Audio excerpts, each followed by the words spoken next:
Good morning friends, एक बार फिर से स्वागत है आपका हमारे YouTube चैनल पर। जैसा आप सब जानते हैं, हम यहाँ पर UGC नेट कमिंग 2023 की तैयारी कर रहे हैं और उसके लिए कुछ वीडियोस हम यहाँ पर रूटीन बेसिस पे लेके आते हैं, जिसके अंदर हम काम करते हैं पेपर 2 कॉमर्स में एज वेल एज पेपर 1 जो कि जनरल है सभी स्ट्रीम्स के लिए। तो आज हम आपके लिए पेपर 1 का एक टॉपिक है हमारा कम्युनिकेशन, उसका एक वीडियो लेके आए हैं जिसके अंदर हमने जो डिस्कस करना है that will be the barriers to effective communication. इसका पार्ट 1 पहले मैं डाल चुका हूं यूट्यूब पे, ये उसका सेकंड पार्ट और लास्ट पार्ट है। और अगर कोई स्टूडेंट कमिंग ईयर के लिए यूजीसी नेट की तैयारी कर रहा है तो हमारे यहाँ एडमिशंस ओपन है। आप हमारे सेंटर पे कांटेक्ट कर सकते हैं, जहां पर आपको ऑनलाइन एक मोबाइल एप्लीकेशन के थ्रू आपको पेपर 1 पेपर 2 कॉमर्स दोनों के दोनों वीडियोस प्लस उसके मल्टीपल चॉइस क्वेश्चंस प्लस उसका स्टडी मटेरियल एक बहुत ही रीजनेबल फीस में हम आने वाले 1 साल के लिए अपनी एप्लीकेशन पे वो देते हैं। तो दिए गए नंबर्स पे आप कांटेक्ट करके उसके बारे में जानकारी ले सकते हैं। तो चलिए हम शुरू करते हैं। बैरियर्स की बात करें, टोटल जो बैरियर्स इसको हम कैटेगराइज करते हैं तो ये 5 बैरियर होते हैं जो एक कम्युनिकेशन को रोकते हैं। हमने पढ़ा कम्युनिकेशन क्या होता है कि सेंडर अपनी कोई बात कन्वे करता है रिसीवर के पास, उसके बीच में जो गैप आ रहा है दैट इज कॉल्ड बैरियर। और बैरियर्स के नाम पे सबसे पहला बैरियर होता है semantic, this is related to your language. Second one is psychological barriers. ये दोनों के दोनों बैरियर हम प्रीवियस वीडियो में ऑलरेडी कवर कर चुके हैं, आप वहां पर जाके उसको देख सकते हैं। उसके बाद जो हम आज करेंगे, ये तीनों बैरियर्स कंप्लीट करेंगे। सबसे पहला जो आज हम करने जा रहे हैं that is called organisational barrier. तो ऑर्गेनाइजेशनल बैरियर क्या है कि साहब आपकी कंपनी में जो भी आप ऑर्गेनाइजेशन रन कर रहे हैं उसका कोई ना कोई स्ट्रक्चर होगा, ठीक है। तो पहला जो बैरियर है वो है आपका स्ट्रक्चर के अंदर, यानी आपका स्ट्रक्चर इतना लेंथी है कि सब नंबर ऑफ लेवल्स बहुत ज्यादा है। Top level, middle, then bottom.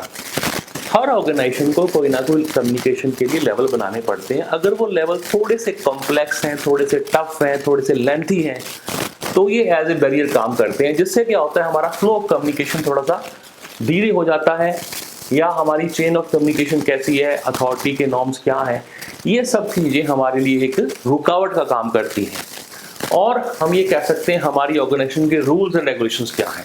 Suppose आपने जो हायरार्की बना रखी है, वहां पर टॉप पे मान लो A है, देन मिडल में B है, बॉटम में C है, और ये आपने रूल में लिख रखा है कि C को जो बात कन्वे करनी है पहले B को बतानी पड़ेगी, then B will inform to the A। ठीक है, ये रूल है आपकी ऑर्गेनाइजेशन का, एक प्रेस्क्राइब्ड रूट है। तो वो रूट भी कई बार हर्डल का काम करता है, मैसेज को स्टॉप कर देता है। मान लीजिए बॉटम लेवल पे कोई ऐसी ग्रीवेंस है जो वो टॉप लेवल को कन्वे करना चाहते हैं, but due to the rule they can't, क्योंकि उनकी मजबूरी है, उनको पहले मिडिल लेवल को बताना पड़ेगा और उनको ये पता है कि मिडिल लेवल को बताते ही हमारी बात वहां तक नहीं पहुंच पाएगी। तो ये भी एक हर्डल का काम करता है। तीसरा हमारा जो स्ट्रक्चर है, अपवर्ड है, डाउनवर्ड है, उसमें कितने सारे लोग काम कर रहे हैं।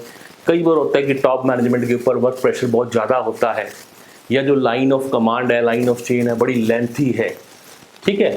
तो ये सारे के सारी चीजें जो है हमारे कम्युनिकेशन के लिए एज ए बैरियर काम करती हैं, ठीक है। और हम एक और बात करेंगे नेक्स्ट बैरियर की, जिसका नाम है पर्सनल। ऑर्गेनाइजेशन आपने पढ़ लिया, then comes to personal. Personal 2 part पे, या तो वो बैरियर है सुपीरियर के पार्ट पे, या वो है सबऑर्डिनेट्स के पार्ट पे, यानी जो टॉप मैनेजमेंट है, जो डिसीजन मेकिंग अथॉरिटी है, उसके पार्ट पे क्या क्या रुकावटें होती हैं। सबसे पहला आता है lack of confidence in the subordinates. अक्सर ऐसा होता है कि जो टॉप लेवल या मिडिल लेवल खास करके जब काम करवाते हैं अपने लोअर लेवल से, usually they don't have that much confidence. उनको लगता है मेरे सबऑर्डिनेट्स को जब तक मैं डिक्टेट नहीं करूंगा, बताऊंगा नहीं, तब तक काम नहीं कर पाएंगे। They are less competent, they are basically less sincere, ठीक है। सो अगर सुपीरियर ट्रस्ट नहीं करेंगे, ठीक है, तो ऑब्वियसली एक रुकावट का काम तो होगा ही होगा। तो ये एक रुकावट होता है सुपीरियर के पार्ट पे। दूसरा होता है सुपीरियर के साथ एक attitude, ego. Fine, if the attitude is unfavourable then there is a greater possibility that the message would not flow adequately from the subordinates to the superior, ठीक है। तो ये अक्सर एटीट्यूड एक लेवल पे बाद आ जाता है, ह्यूमन बीइंग की नेचर कह लीजिए आप। लैक ऑफ टाइम, अक्सर ये देखा जाता है कि जो सुपीरियर पोस्ट पे बैठे हैं बंदे, उनके पास, टॉप पोजीशन वालों के पास इतना ज़्यादा समय नहीं होता कि वो पूरे कम्युनिकेशन को कंप्लीटली पास ऑन करें। वो क्या करते हैं, अपने से नीचे की अथॉरिटी को बताते हैं ये लेटर सर्कुलेट कर दो, उसके बाद मिडिल लेवल कर लेता है। So as a result communication उतना प्रॉपर वे में नहीं हो पाता जितना होना चाहिए था। अब बात करते हैं सबऑर्डिनेट्स के पार्ट पे क्या बैरियर्स होते हैं। सबऑर्डिनेट्स के पार्ट की सबसे बड़ी बात करें तो सबसे पहला होता है फेलियर।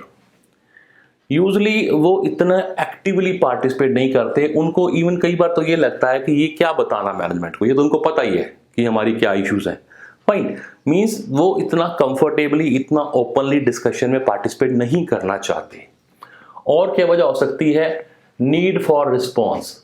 समटाइम्स कहता लैक ऑफ रिस्पॉन्स। कई बार होता है कि सपोज लोअर मैनेजमेंट ने बात करने की कोशिश की टॉप मैनेजमेंट पे, बट वो उतना टाइम नहीं दे पाए उसको, तो उसको लगा यार फायदा नहीं है, कोई भी बात मैं कहता हूं तो उसकी से नहीं है, टॉप मैनेजमेंट मेरी बात को एक्सेप्ट नहीं करती है।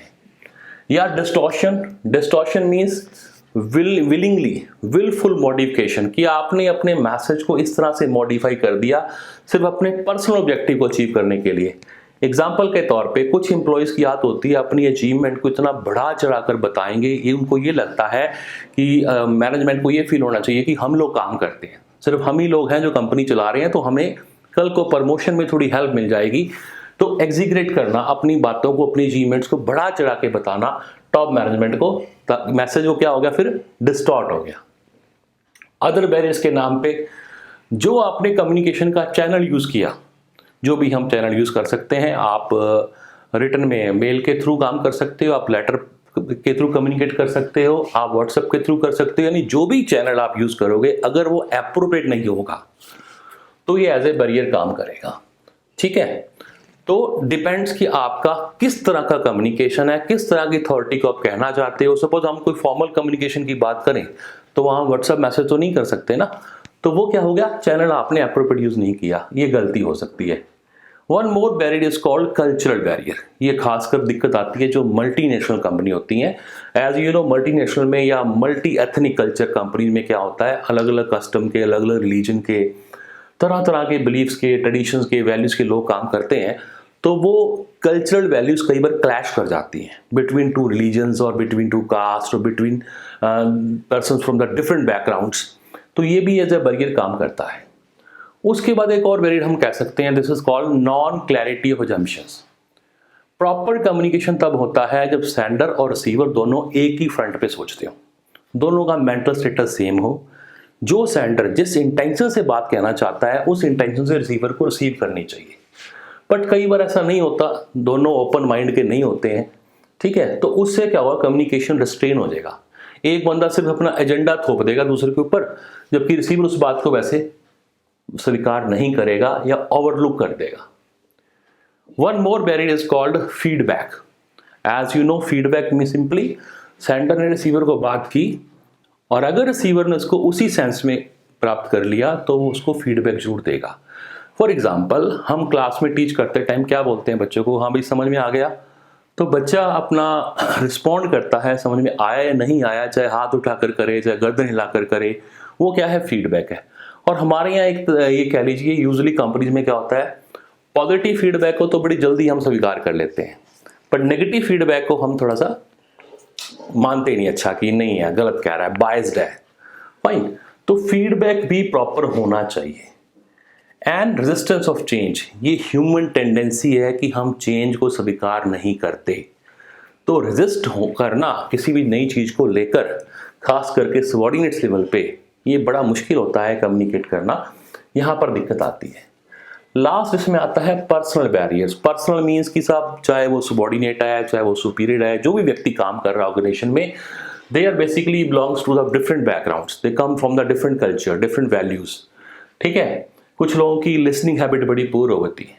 लिसनिंग हैबिट मीन्स कि आपने कहा उसने सुना ही नहीं, अवॉइड कर दिया। फाइन, सो अलग अलग कल्चर के नाम पे देखो डिफरेंस क्यों आते हैं, उनकी एजुकेशन डिफरेंट है, उनकी रेस डिफरेंट है, उनका सोशियो इकोनॉमिकल स्टेटस डिफरेंस है, काम वो एक ही जगह कर रहे हैं बट प्रॉपर उस तरह का रिलेशनशिप नहीं है, उनके अंदर पर्सनल रुकावटें कह लो बैरियर के नाम पे है। तो ये सारे के सारे कम्युनिकेशन में एज ए बैरियर काम करते हैं। तो मैंने मेरी उससे कोशिश की आपको 2 वीडियोस में छोटे छोटे टाइम इंटरवल के दौरान आपको दोनों चीज़ें पता लगे। Still, if you feel any kind of doubt, feel free to comment on the comment box.